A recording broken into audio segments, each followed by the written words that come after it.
mean, so y'all really stunk today, Yeah, I mean, our guys, you got to give them credit. We talked about, obviously, we're getting ready to have a break. I told them they should be exhausted tonight after the game.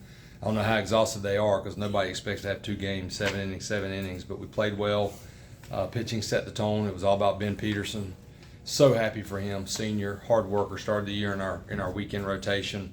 Hasn't had a ton of success. Other guys have been throwing really well, but he had a really good live session about 6 or 7 days ago. I don't remember when it was. He looked sharp. He deserved to start today, and that's another big arm for us.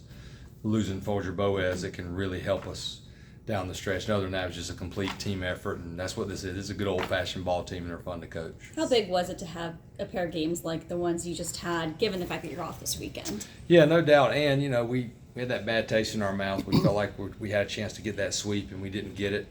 Virginia Tech held us down. We left a lot of runners on. And we just talked about, stay confident, stay loose offensively. And I thought our guys were really aggressive. And the thing about it is, if you look at it, Charlotte and William and Mary threw good arms. I mean, those guys are up there, some of them up to 97, 92, 94. So really, it was fun for me to watch. Our guys came out ready to play. Now, obviously, the last day of class was yesterday. And the history of North Carolina, that's a good time for us. Our guys celebrate that a little bit, and they'll celebrate even more when exams are over. It's about as good as you felt going into the exam break. Oh man, I don't know if that's as good as I felt. We've had some really good teams here, but yeah, it's a good group. I feel good about it. I'm thankful that we were able to play these 2 games, and the break's not going to be too long. I'm glad we can play Campbell, kind of right in the middle of those exams, and there are a lot of guys that play through a long season like this. Got some guys banged up, little nicks and bruises, so they'll have a chance to rest those and recover from that. But yeah, I feel really good about our guys pitching it too, and our defense, and having guys like Cam Padgett having a good outing, Peterson having a good outing. That's important for us. Can you talk about Jackson's season? I mean, after second team All ACC and co-captain, and he's had trouble getting on the field, and he gets a chance and hits a slam. Yeah, and I'm a firm believer in karma, and if you're a great teammate and you're supporting the guys, even though it's hard because he was All ACC, but he's one of our captains, a great attitude, leader. Same thing with Ben Peterson, same thing with Johnny Castagnazzi. You get rewarded for it, and he's looked really good in the cages. He made a change with Coach Weirs to try to get back to somewhat where he was last year, and he'd been fighting a little bit. And when he hit that grand slam and see a kid run around third base like Vandy and seeing the look on his face, that's why you coach. Because we need him to help us. You need more than 9. You need 10, 11 guys off the bench as pitch hitters, and he'll definitely be one of those guys. For sure. Well, how has he been? I mean, somebody's used to starting last year and then on the bench. Great. He's just a phenomenal kid. And we wouldn't be having the season we're having if guys like Jackson Vanderbrake, Hunter Stokely, Johnny Castagnazzi, Patrick Alvarez, and that's 4 starters from last year's team. And if their attitude stinks, it'll sink the ship in the locker room, and it'll kill your culture, it'll kill your coaches, and there's a credit to those guys to understanding what we're about and supporting us as well, and that's how Jackson is. I mean, he's one of our captains, so our guys look up to him, and he's been very admirable the way he's handled it. How have you seen him embrace that captain role, even when he's not on the field? Yeah, I mean, he deserved. The guys, obviously, our players had a big hand in it. We let them vote, but then we still talk about it as coaches and decide if we agree with it. And it was very clear that him and Knapp deserved it. I hadn't named captains. We've never had captains here since I've been with Coach Fox. And when that's the case, they know it too. And I sit down with them and I say, hey, that this means a lot. When you put a seat like this, you have to. Sometimes being a leader can be a lonely place, and you have to learn that you're not going to be everybody's best friend all the time, because you have to do what's best for the whole team. And they both do that. What does it say about the depth of the team that you're talking about? Yeah. 4 guys who started most of last season or reserves. Yeah, I mean, that's a big strength of ours. You know that if somebody does go into a slump, or if somebody gets hit by a pitch, you can put somebody in there and they're pretty dang good. And that's a good feeling. And it also is called competition. And when you have competition, all of our best teams are guys on the bench that are really good. and they get back on the field eventually because they have great attitudes. You know, I can think of a guy like Mikey Madej who started here every day, and then he couldn't get on the field, and then his last year he was phenomenal. Angel Zarate took him a while, but you have to have that depth also to make sure those players know that they cannot take a day off. On better teams, you know this guy's on the bench and he's pretty dang good. I can't loaf or I've got to lift hard and all that stuff, so that's good for healthy competition as well. Aside from just finishing out the academic year strong, what are you kind of hoping for these next 6 days where these guys have a bit of a break? Yeah, recovery, obviously, and we've really talked about buying into being process oriented, you know, and not missing a day and believing in good old fashioned hard work and not getting too high and not getting too low. So really, I'm not concerned. I just told the guys I'm not concerned about us not playing this weekend. I think it's good for us. The exams are hard here. You got to spend a lot of time studying. You lose some sleep. But this is also a special group, and I get the fun part of mapping out each day for them to be together because they want to be together. And for me, it's just keeping everybody as sharp as we possibly can, but also letting them recover. Like, they don't need to hit the next couple of days, and pitchers rest their arms a couple of days, and then we'll get back in here Sunday and go hard Sunday and go hard Monday and get ready for Campbell. And I have to ask, Parks and Vance, I mean, they're just jockeying between the home run leader of the team. Is there any smack being tossed amongst them? Vandy could tell you more than you have to ask Vandy.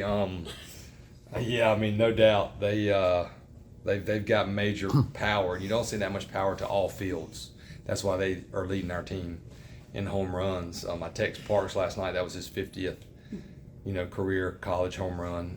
But I'm sure Vance tells him he's played 4 years and I've only played 3, so I'm sure he's let them know that. But I'm sure they're talking some smack.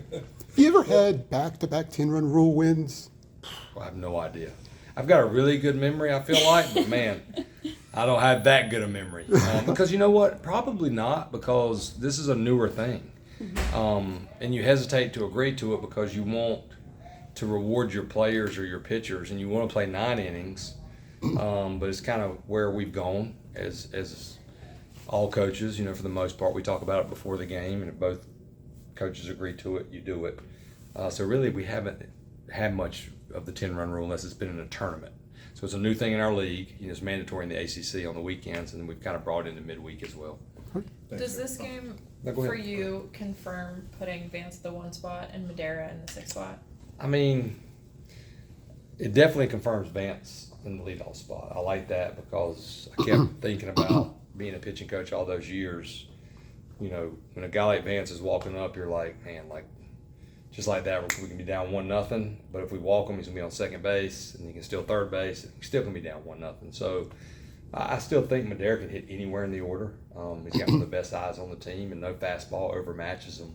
But I do like him in that 6th spot. But that's where tonight too, Vandy getting back to where he is, having the option with Johnny. We need another right-handed hitter against that nasty lefty to potentially put in there, because Gavin's also played left field and he's good at it. So it gives us a lot of options if these guys are playing well, which is a good thing. So good. Thanks, Cal. You boys. Congratulations, nice effort. Thank you.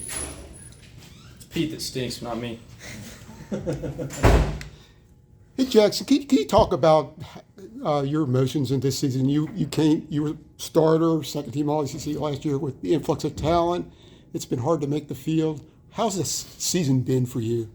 Well, I mean, we're winning a lot of games, and I'm a competitor and try to be the best teammate I can be. And if we're winning games, there's not much you can really say. Obviously, going to do everything I can to be ready when that time comes.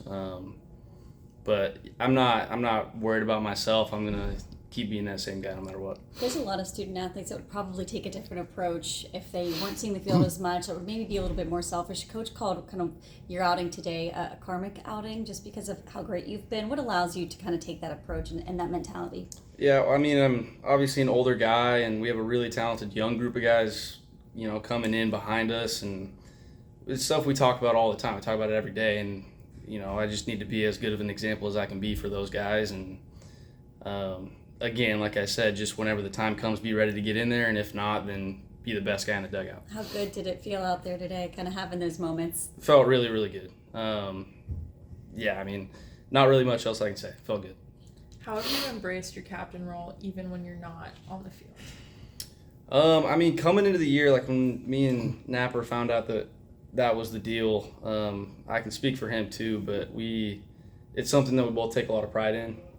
So you can't let something like not being in the lineup affect that. If that's the case, then you're not a true captain. We have we have leaders up and down the lineup or up and down the dugout. So I mean, I think that whether or not you have a C on your chest, it doesn't really determine if you're a leader or not. But yeah, I mean, I think that I have a pretty good baseball. I can look at the game and be a good example. To have this kind of depth and to be a part of a team that has this kind of depth, I mean, how much different does it make each game when you guys go out and kind of knowing that anybody can pinch hit, anyone like 1 through 9 can hit? Just what does that provide for like an offensive mentality? Yeah, I mean, like you said, I mean, any guy can go in there and have a day, and then that also allows guys like Casey Cook or Parks Harbor, Vance Honeycutt, they don't have to go out and be 3 for 4 every day. And I think that honestly is probably the biggest thing is, you know, we obviously have our guys and they don't have to feel like they have to do it every single day. Do you do anything specific mentally, maybe when you're not having the greatest season, to make sure you're still being a good captain and a good teammate? I mean, it's just telling myself those things. Like I got to be there for those guys, and it's all about the team, and I'm never going to waver from that. Well, Coach told me I should probably ask you about Vance and Parks, if there's a little jawing between the home run leaders. Like, is that something that's being talked about amongst them at all? You know, I haven't heard it. There probably is something, but we'll take as many as we can get out of either of those guys. Okay. Thanks, man. Thanks, Jack. Thank you. Great effort, man. Thank you. You're the tallest one yet. So what was going well for you today? It seemed like you had all your pitches going pretty well. Yeah, I mean, me and Coach Gaines talk a lot about commanding, like the off speed, and then the fastball was going today, so being able to just pitch off that really worked today. And you had the challenge multiple times of sitting for long periods of time. How hard is that? It's not easy, but it's always something you're going to take. Like there's never too many runs. So as long as we're scoring, I don't really care. During those long sits, do you say anything to yourself to keep you in that like starter mentality? I think it's hard to stay locked in for, today it was like 2 hours. So I like to, when I come back in the dugout, like unlock in for a second, and then once we get 2 outs, then I get up and start doing like arm circles or whatever, and then zone back in before I go back out. I know last year you were tinkering with your fastball. Are you re-tinkering with any of your pitches this season? Well, I added the curveball this year, so that's really been the main change. Throwing more 4 seams than 2 seams, also since I moved out of the starter role to the pen, and then adding the curveball has really been helpful. And obviously, when you get to the postseason, Carolina's going to have more than 3 starters who are dependable as you get far into different tournaments. You feel like you can come into that role? Yeah, I mean, it's going to be up to the coaches. Pageant also threw really well yesterday. Right. So, I mean, and there's also guys in our bullpen that could step into that role as well. So, that's the nice thing about being on this team is we have so much depth that the coaches can really go to whoever. There's a lot of guys that can throw in different roles. So, wherever the coaches put me, I'll. Aside from just doing well on your final exams, what's kind of the focus going to be these next couple of days that you guys have off? I'm probably going to do a lot of ice baths the next couple of days. Probably work out Friday. And then everybody's just going to be getting ready for Campbell on Tuesday. And then studying for exams. Yeah. What exam were you the most worried about, we'll say? Definitely Education 181.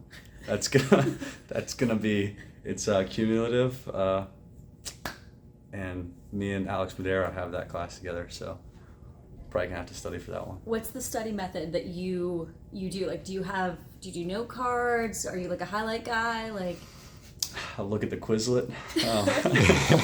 I'll take a peek at the Quizlet the night before, the morning of, and then, it's going well so far. There you go. How does the bullpen depth kind of inspire maybe some friendly competition in there? Yeah, everybody's trying to get innings. Like the great thing about our team is our starters have been going long, so there's few innings to go around for bullpen, which is great. But it's also everybody has to perform once they go in there, or else there's another guy to take their place. So everybody's just, I think it pushes the bullpen to be a lot better. Thanks. Thanks, Pete.